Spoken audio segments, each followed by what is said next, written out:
This is Mustang Mike, and you're watching WGS-TV.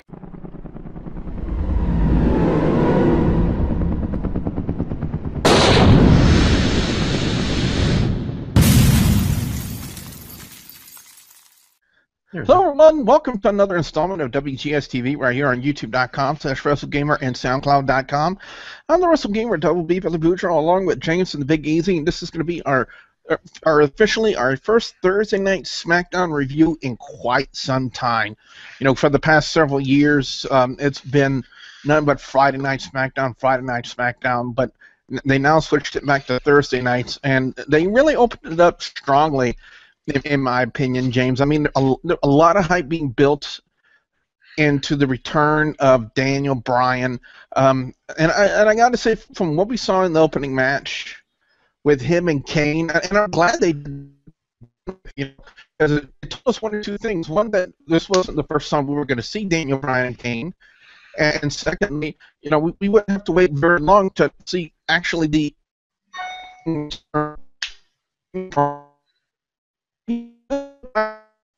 shape didn't look like a step at all.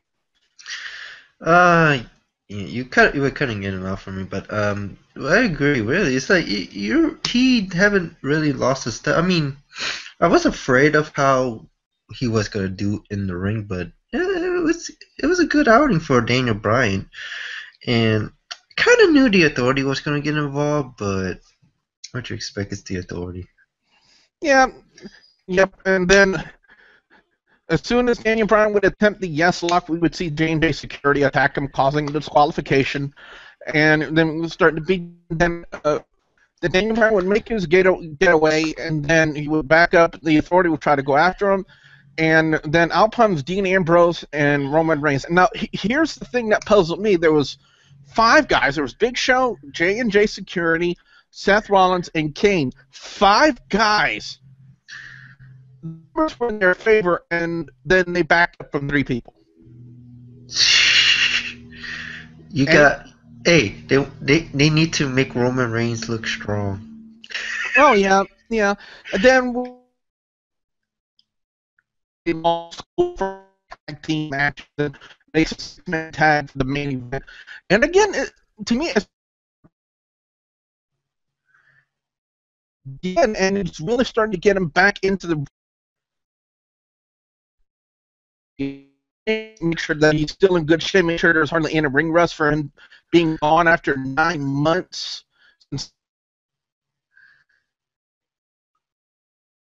a bit on there, but it really, again, it looked like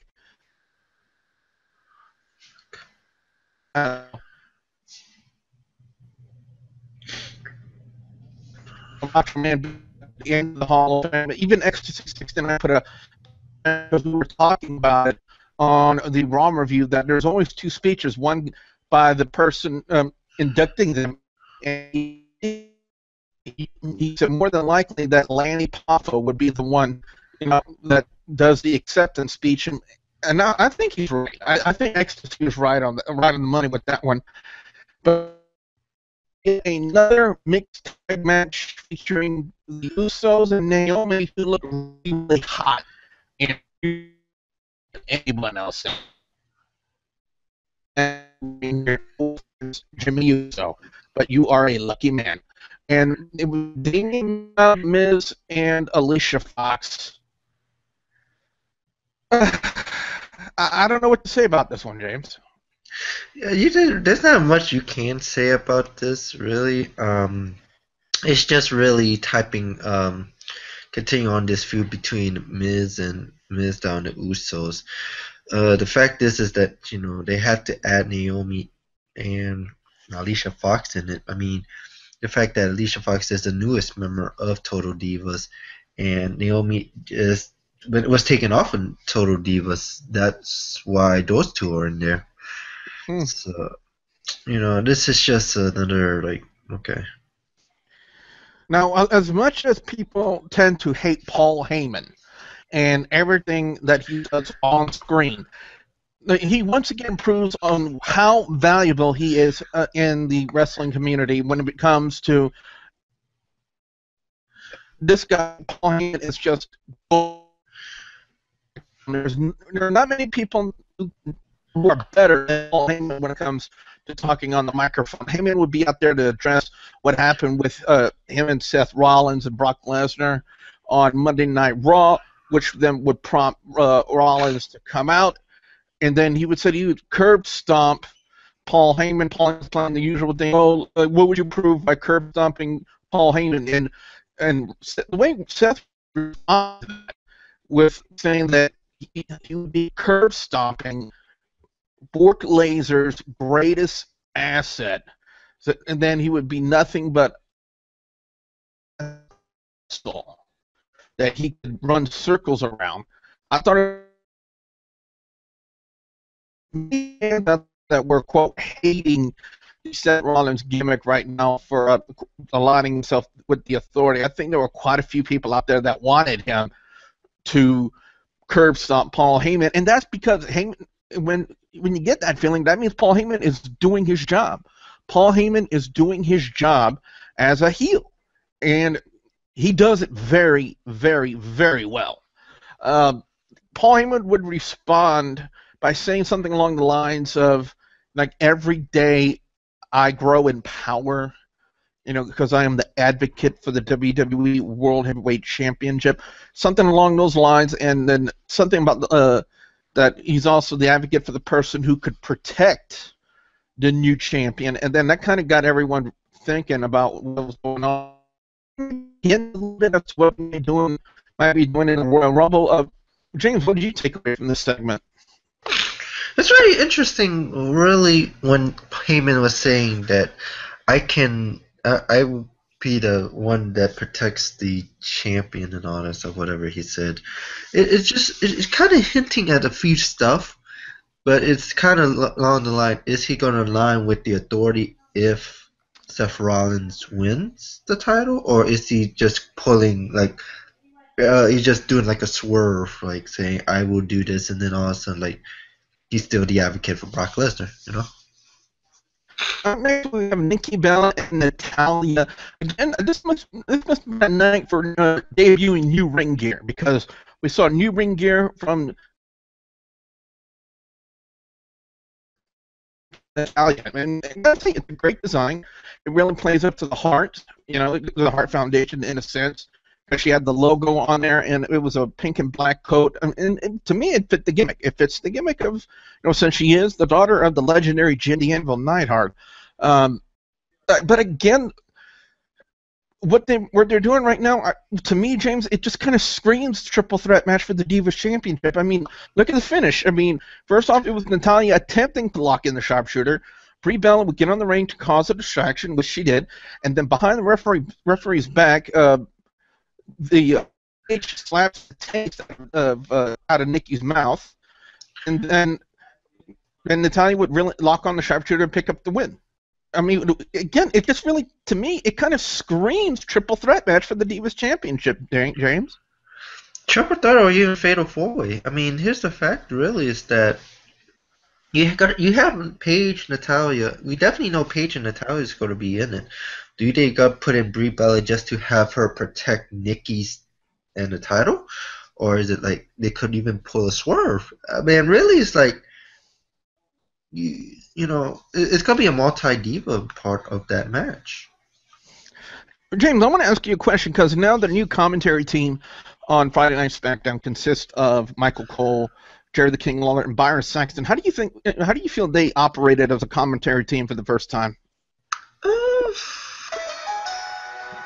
Too early for me, but I say they're decent, but it's still a little early, because this is the first time you've seen Saxton work with King. I mean, he has worked with Cole, but I haven't. It's still new to me, so it's kind of.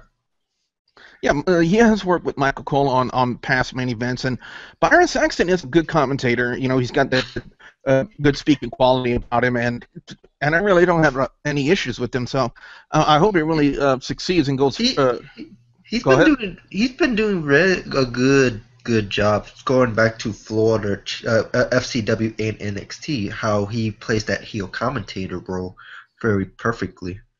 So I think you should see more of that in the coming weeks. Definitely.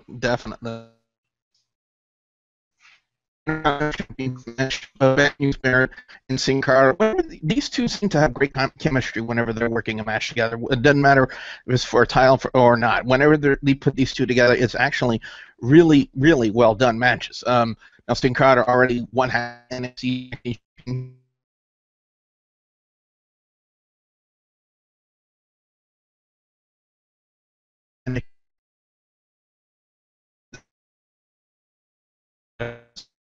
Now, I always thought it'd be really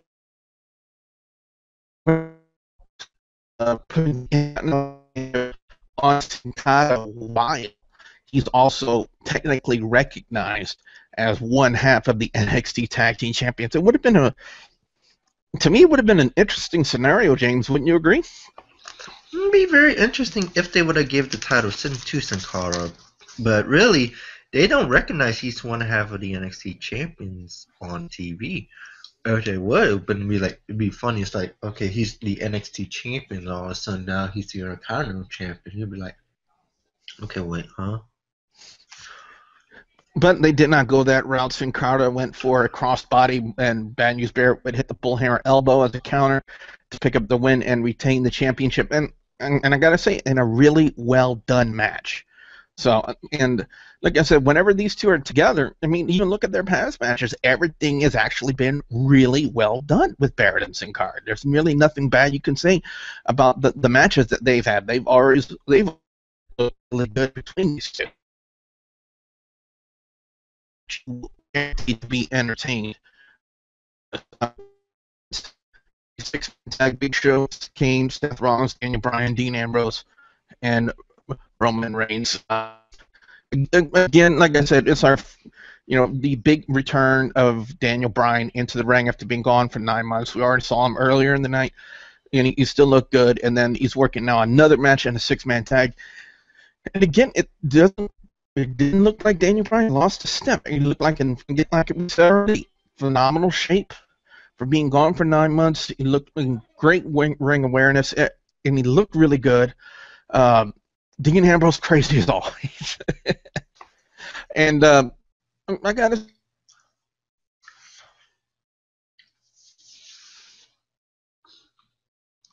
on Kane to pick up the win. Then Triple H would come out, cut the festivities short by saying on next week's show, Daniel Bryan will face Kane, and Bryan cannot win if he loses the match, and he loses his spot in the Royal Rumble. And something that a lot of people alluded to, James, I don't know if you feel this, but this is kind of like what people are saying, Daniel gets round 2. You kind of broke up. Can you repeat the question? Well, what do you think about this whole situation now with Daniel Bryan and the Authority and what they're doing right now with it? Oh, you knew they was gonna do some. They were gonna get involved back with Daniel Bryan when he came back. I mean, that's the main thing. When Daniel Bryan left was the fact that it was him versus the Authority. It was him and Kane. And now you have to add the fact he's in the Royal Rumble. He say he's going to, win the Royal Rumble. So what can you do to stop the momentum is to try to take away that, momentum by trying to take him out the Royal Rumble. And now I feel like they might add a little twist to this on next week's. They might even give him the shot. No, if he wins, he might be number 1. Yeah, and like I said, with the Authority being the heel faction in power, I wouldn't be surprised for them to go that route. It really wouldn't surprise anybody, to be honest. Because again, it's typical WWE creative storyline writing. The heel faction always got to stick it to the face guy. But anyway, guys and gals, it is now time to go into Facebook fan comments on this week's Thursday night SmackDown. Rather, see, that's how used I am to saying it. Friday Night SmackDown. What do you see? All right, first comment comes from Charles Cousins III, and he says they need to use Raw and SmackDown to set up matches for each show more. I don't know if that's technically a smart move, in my opinion, Charles, because of the fact that you'd be taking away time from both shows. Now they can do what they're doing now is, even though each show is just interpromotional now, that they would use the show from the previous week to start putting over the show from the next week. That's how you would do it to kind of build up storylines, build up ratings for the show on that network. To me, to start promoting what they might be doing on a Monday Night Raw, since it's technically a flat show, might not be a good idea, because you would be taking away ratings from not only the Sci-Fi channel, but the USA channel as well. Anyway, next, David Richard, or he's saying Louisiana, Richard, says it was good, but I think they're going to screw over Daniel Bryan again. We already alluded to that, what the possibility of what they're going to be doing with that in the storyline. Robert Hort, H-O-R-T, he says they need some new wrestlers, a lot of repeat matches. This is why we say NXT is the saving grace of WWE, Robert. If you don't have WWE Network, I say get it. Trust me, it is worth it. For only $9.99 a month, it is worth it. Especially for NXT. Both me and James will attest to that. It is worth it to see it. And our final comment this week comes from Lancelot. All right, I'm going to have a little problem pronunciating the last parts of the name, so please bear with me. Gatamation Malanab. It's a G-A-T-M-A-I-T-A-N and then M-A-L-E-N-A-B. So, again, please forgive me if I mispronounced the name. Lancelot says, Vince McMahon must do some action about what his daughter is doing to the business he established. Stephanie and Triple H have no shame of doing some cowardly deeds to the business. That this damned authority can make this business a failure to the people. Again, when the authority is a heel faction on a wrestling entertainment product, when you get fans like this, guys, and I'm not disrespecting anybody who's sent in the comments, but when you get people like this who are starting to hate on the authority for what they're doing, then guess what, guys? That means they're doing their job, and they're doing it right. Well, it's time to go to our overall scores and our picks for best Thursday Night Smackdown this week. Again, two big things to take away. The big move from Friday nights to Thursday nights, and the big in-ring return of Daniel Bryan. Daniel Bryan, again, looking really sharp, looking really crisp for being gone for 9 months. I'd like to see him be worked more, not worked over more, but worked more on the television shows to kind of get him back into that groove, get him back into the rotation, and get him back to him being seen by the fans, getting the fans reacclimated with him. Even though a lot of fans that really know with them, they're still been part of the Yes movement, but they still really need to work him back. People would say that you'd be getting the Batista treatment, because Batista, out of nowhere, and one thing that really pissed off fans a lot is the fact that he got pushed right into the #1 slot after winning the Royal Rumble match, and they really didn't appreciate that. I think some fans, I think even the Schleg Daddy on OTRS Central even made a video stating reasons why Daniel Bryan should not win the Royal Rumble match. But everybody, what we do here is subjugate to everyone's opinion. Everybody is open to an opinion. That's what WGS-TV is all about. It's an open wrestling and video game discussions, guys. But, again, with the storyline with the authority and Daniel Bryan, again, it's a major storyline. And again, there's no way. The formula ain't broke, don't fix it. If the formula doesn't need to be changed, don't change it. Don't change it. And so far, what they're doing, something good with that. Best match of the night, I'm actually going to throw it to the Intercontinental Championship match with Ben Barrett and Sin Cara. It was that good of a match. Like I said, Barrett and Sin Cara have some great chemistry together. They work really well together. I have to do it. Nikki Bella and Natalya, because it's no disrespect to Natalya, but personally, Natalya was carrying Nikki Bella. The only thing I can say about Nikki Bella is there's a reason why blue is my favorite color, James, if you know what I mean. But for the first 30 nights in quite some time, I'm going to give it a 3.25 out of 5. James, what about you? What's your overall score and your picks for best, worst match or segment of Thursday Night Smackdown this week? I'm gonna give Thursday Night SmackDown. Yes, Thursday. Okay. We'll see you on Thursday. Yes. I give it a 3.5 out of 5. It's a decent show. I'll say match of the night would have to be the 6-man tag team match, the main event, because really it's like you see Daniel Bryan, like you see him how well he still can compete even with the neck injury and being out for 9 months. It kind of surprises me, but it kind of like you knew he was gonna be that great coming back. You know, everybody was worried, but you know he's done a well job. Whereas I have to agree with you with the Divas match. Really, it's like I just don't see any point with the Divas matches anymore. And with you being the Divas correspondent, that really kind of hurts you, right? Yeah, but I mean, there's no real storyline to any of the Divas now. Well, I think they're trying to do something now with Paige, Natalya, and Nikki Bella, but you know, But that's just they come from Total Divas. I just can't say anything about that. Anyway, guys and gals, on that note, what we want to know now from you guys out there, the viewers and subscribers, your thoughts on Thursday Night SmackDown this week. What are your overall thoughts? What are your picks? Match or segment of Thursday Night SmackDown this week. We definitely want to know what you guys out there have to say. Be sure to put your comments in the comment section below. Don't forget to like and favorite this video. Guys and gals, James is always streaming on Twitch from his PlayStation 4. James, got anything coming up?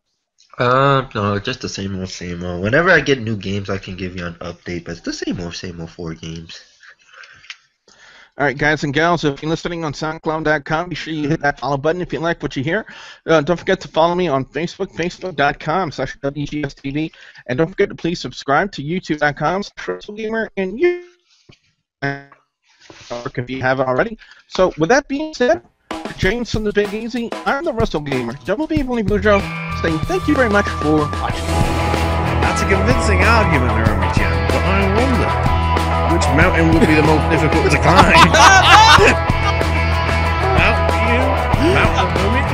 Mount, I'm fucked by both of them, aren't I? I'm literally going to